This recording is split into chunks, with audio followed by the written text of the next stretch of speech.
Hey, how's it going, everybody? Today we're going to talk about the 3 things that I think make a truck go from being basic to looking really good.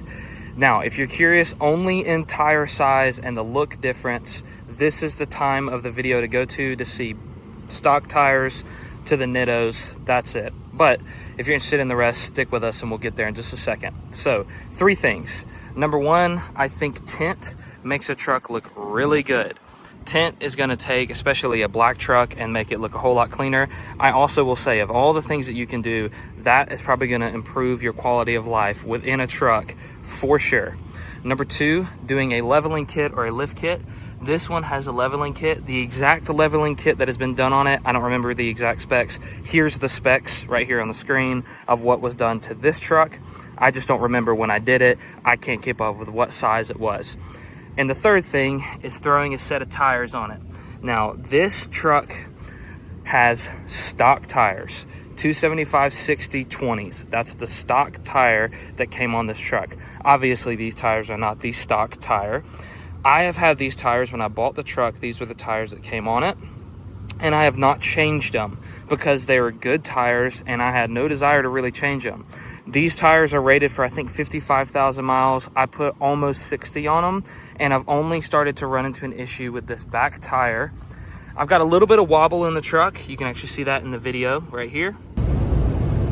I don't know how much you can make it out, but that chair is on the original tires. You can kind of see it shaking a little bit in the as I drive down the interstate.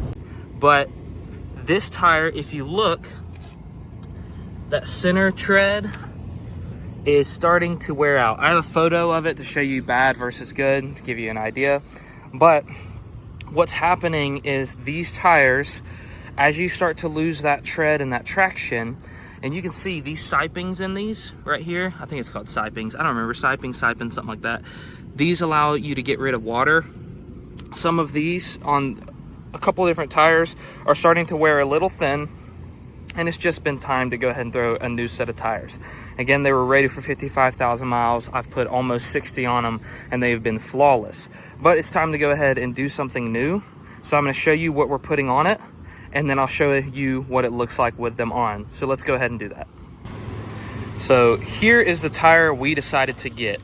That's right, we decided. This was not a husband decision. This was a husband and wife conversation that ended up with a decision. These are the Nitto all-terrain Terra Grappler G3s. Get a look at the tread here. These things look sweet. Now, the tire size that these are 285/65/20.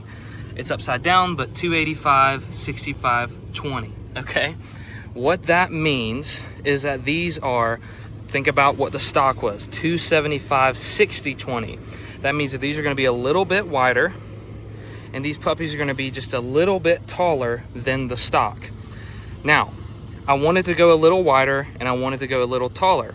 There's a couple of areas I'm actually a little interested to see how they fit. I took some photos of those areas.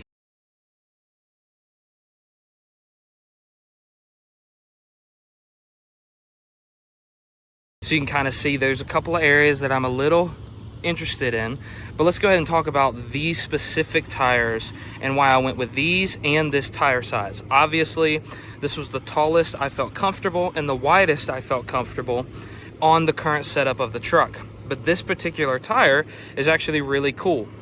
Full transparency. We were able to find them at a pretty good price, a pretty good deal, and so it was kind of a no-brainer for us to pick up these tires. We looked at some other options, some cheaper options, and these just kind of came out on top for what we were looking for. Now, this particular tire as an all-terrain, a couple of cool things. If you actually look, there's tons of ways for water to get out of these tires. I'm not worried about snow where I live. I am worried about water though. We get a ton of rain here. Number 2, a couple of different tread wall options, which is kind of sweet. Haven't decided which ones I'm going to go with yet, but I got to make that decision because I'm about to get them thrown on to this truck today. Other cool things about this tire that I really liked. This is like the most advanced all-terrain Nitto makes. This is their most advanced compound. It's an E-ply tire, so it's a high-quality tire. It's also really light. This tire, comparatively to this size all-terrain and other brands, this one is very light. The last thing that I really liked about this tire, this isn't a big decision. This is actually something we figured out after we had ordered them. Oh, it does have a 3-peak snow rating. Again, not relevant for me, but it is nice to know that it can handle it all. But Nitto makes these tires in the United States. Specifically, this tire is made right here in my state of Georgia, which I think is just cool. A set of US made Georgia tires on a vehicle that is driven right here in the state of Georgia. So let's throw these puppies on and let's get a look at them.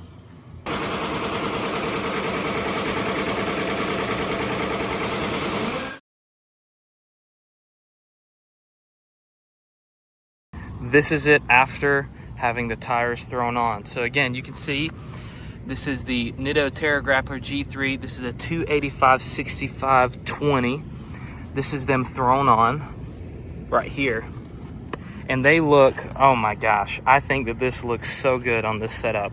They look meaty. They actually fill up the wheel wells a whole lot better on a leveling kit. The fitment's fine. I actually full locked both reverse and forward. I have not rubbed. Now springs could compress over time and we'll see a difference there maybe, but as of right now,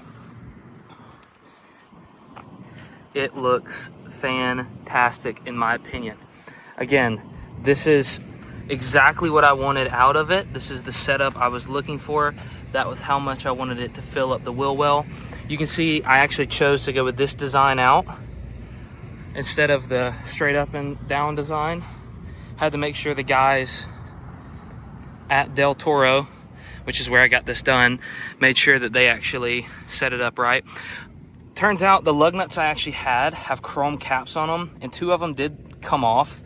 No big deal. I'm gonna get new lug nuts anyway. They were telling me that these lug nuts, it was about time for them. A couple of them had rust, but you can see that they're chrome capped, and the chrome cap on this one right here, I mean, that's a chrome cap shifting on the lug nut right now. That's not the actual lug nut.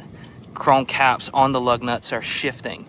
And so, because if you feel this back here, this is tightened down, can't budge. Some of those chrome caps are budging. So I need to get those chrome cap ones out and go with a solid lug nut. Didn't even know that's what I had on there. Just found out today. I did just have that leveling kit installed not that long ago. I'm not sure if my lug nuts got swapped, doesn't matter. I'll get it fixed and taken care of, but man, that looks sweet. Way better, way better. The all-terrains have been put on. I'm driving interstate speeds and that chair is sitting perfectly still. It's nice to have a new set of tires, even all-terrains, and look how smooth that's riding.